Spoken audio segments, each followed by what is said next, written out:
welcome to Kikao, your weekly focus on Africa's agriculture. This week, we ask the question, is agriculture the silver bullet for Africa? My name is Joe Ageo. On this show, we will focus on some of the ways in which agriculture can transform Africa's economies. And in a short while, we'll be speaking to our panel for the week. But first, let's do a scene setter. Yeah, I think it starts with the appropriate research institutions that provide the input that is relevant to each geographical location of a country. Because in most times, inputs are just sold for market, not looking at this is the particular variety that is suitable. So that is number one. So it means when doing that, you work with the relevant input dealers association that are certified, as well as the research institutions that have released this to make sure that is what the farmers are getting. To the market, all fertilizers are white. A poor farmer will not be able to tell whether this one is quality fertilizer and this one is not quality fertilizer. Somebody has to be held responsible for that process of ensuring that there is quality checks on all the inputs that the farmer is going to use, and also creating awareness for the farmers when they're accessing, because then we have those who are certified dealers and there are those ones who are not. How will the farmer be able to differentiate between those ones who are certified and who are not certified? All right, let's now join Dr. Canisius Kanangire, the Executive Director of AATF, for that panel discussion for the week.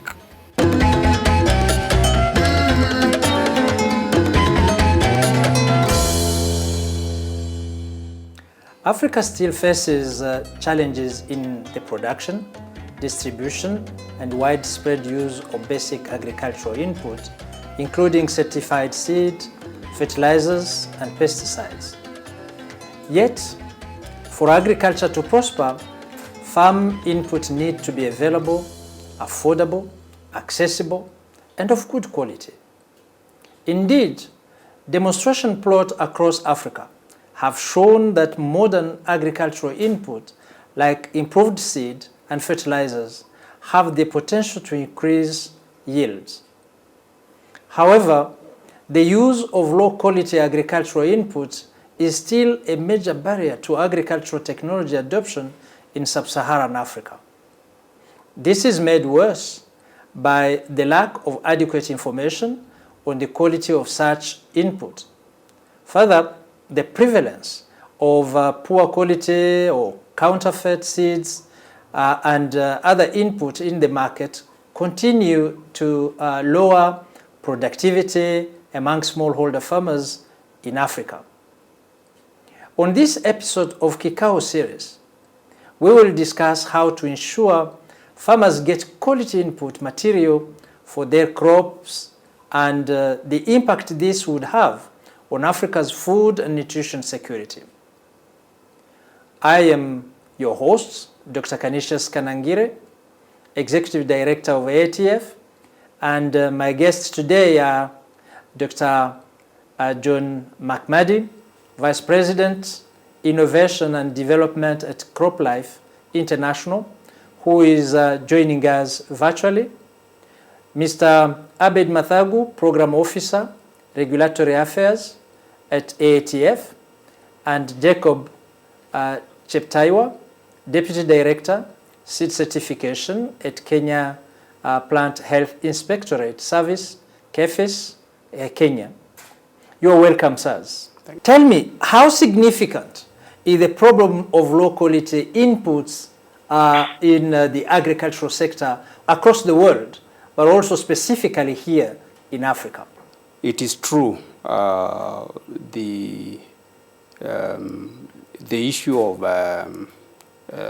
poor quality farm inputs is of significant importance, and you can tell that because the government is putting up systems, it's putting up controls, it's putting up money, resources to ensure that quality farm inputs are always available to the farming community. So it is very significant. Very significant. Very significant. What is it? How significant is it at global level? Europe, in the case of crop protection inputs, their own authorities estimate that maybe 10 to 15% of those crop protection inputs are in fact illegal, not registered, or counterfeit products. And that's one of the most regulated markets in the world. So I think if we use that to think, okay, what might be happening in some other markets that perhaps are not as regulated? And I think really the key point here is how much this can drive down the confidence of farmers in inputs and input technologies. If they're not getting the return on investment of what they're spending their hard-earned money on, it's going to probably affect their decisions in seasons to come. It is clear that it is very significant and everywhere because of different regulations. But what about supply on the African continent? Are they available? I think in the African continent, of course, we are net importers of these inputs, whether it is seed or fertilizer or pesticides. So that comes with some cost element, and now you can be sure that therefore that affects the supply because it's not every farmer that is able to afford quality input. So there's an element of being able to afford and also being aware about the benefit of those inputs. So there is a problem of low quality farm input across the world, but specifically on the African continent. Can you tell me the overall impact this problem may have on the farming industry, let me say so, the farming business, specifically on African continent? I can start with that, but certainly defer to others on the panel there. I think at a general level, if you consider how significant a part of kind of farm level economics, what you spend on inputs can be, I think maybe the best case scenario is that farmers and growers are kind of immediately behind the 8 ball on having a profitable year if they are, procuring inputs, crop protection, fertilizer, seed that is not what they are expecting or not to the quality that they think they are purchasing. Really at worst, you can have more significant crop loss, harvest loss, affecting the ability to export products due to restrictions in importers on things like counterfeits and banned products, and overall kind of depressed rural economies. So I think you can have a range of impacts, some of them being quite significant, and that's at the farm level. If you even look at the effects on suppliers themselves, many cases. Kind of small agro dealers or shops. I mean, the impacts. I've seen some studies on individual countries. Impacts can be up to tens of millions of dollars for those supplying both seed and herbicides and crop protection products. Here, John, you talked about many of those impacts, and one of them being the loss in farming productivity. And I want to come back to that and ask you to quantify how much does or do the farmers lose by using low quality or counterfeit seeds, for example? So there's not a super clear number to put out there as far as what that loss looks like across the continent, but let's take maybe, for example, one kind of product quality issue or counterfeit issue of selling hybrid or selling OPV, open pollinated variety seed labeled as hybrid. So farmers have saved and they've made that expenditure to purchase hybrid seed, expecting to get that kind of value when the productivity maybe at best of that seed they are getting is maybe 20 to 30% less than they were expecting from that hybrid. And that's even, that's the impact on the productivity. That's even before that, that farmer has also purchased fertilizers that particular open pollinated variety may not be responding to as well. And that's even before you get into one of the other situations where it's not even OPV seed being sold as hybrid, it's just harvested grain, which would depress that yield probably beyond that 20 to 30% loss. So that's just kind of one example. I think when you look into the situation of inauthentic or counterfeit crop protection products, I think the impact can be even more dramatic. You buy a product, spray it, expecting it to protect your harvest against pests and diseases, and it doesn't. And then it's really a sad situation for that farmer that's been taken advantage of. So farmers may be losing 20 to 30 and even more to low quality inputs, mainly the seeds and then the other inputs. Tell me, do we inform them? Do they know what they lose? I think we have a gap in terms of creating enough awareness. There's, of course, a significant number of farmers who are aware, but we have a major gap to make sure that farmers are aware. There is a danger, of course, when some of that poor quality inputs come with additional problems, like poor quality seed coming with a disease. You see, that compounds the whole problem. In potato, if you have poor quality seed which comes with a bacterial wilt or other diseases, you can lose your crop entirely.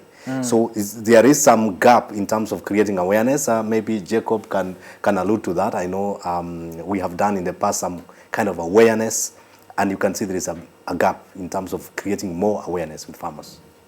And also there was a question on data. Do we have clear data, or is it just those estimations? Or do we have strategies to have reliable data that we can use to convince not only the farmers, but also the policymakers who would facilitate the importation of all those inputs, or the availability and accessibility of those to the farmers? We have currently there are efforts to, of course, address the issue of counterfeits, issues of low quality farm inputs. It's a multi-institutional approach. Of course, we are aware, and of course even the Minister of Agriculture is aware of the impact of low quality or counterfeit farm inputs. And awareness have been done in the counties, in the farming levels, farming communities. And of course, even demonstrations of what impact can fake seed and also low quality farm input can cause to the production and the overall agriculture within this country or even within the farming community. So the way my panelists have said is that there's if it's not checked, food security will be affected, livelihoods will be affected, income to the farming communities will be affected. Those who are breeding for new technologies, of course, will be also affected in terms of there will be no consumption for the new technologies by the farming community. So yes, there are systems currently because of that multi-institutional approach, which is coordinated by the Anti-Counterfeit Authority, which we are a member. We are a member in that multi-institutional approach because of our mandates on quality assurance of the farm inputs, especially seed. Of course, we also test fertilizer. So we are currently collecting data. So there is an effort to collect. There is an effort. And of course on seed, we've put a lot of effort to ensure that we lower. I will be sharing the mechanisms yeah, we will come back to that. Are in place to ensure that we address and let the farmer benefit as much as possible, from the inputs that have been put in the pipeline to ensure that productivity continues to rise, and of course food security is addressed, and of course also nutrition security is addressed. Thank you very much for that. It is clear from your submissions that the low quality and counterfeits in farming input is a real issue, and it has impact on productivity and in the overall production of food for our population, and also on the income that the farmer could get from his or her effort.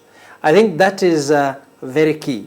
We still have paucity of data to help in advocacy at the level of the farmers to create more understanding of what they need, that they need to go for the best quality input, but also to have advocacy at the policy and decision makers level so that they ease the process of getting high quality inputs in the countries, in the continent, so that we can unlock the potential that we have in the agricultural system. Let's take a break, and when we come, we'll look at different measures that we need to take so that this key problem can be addressed.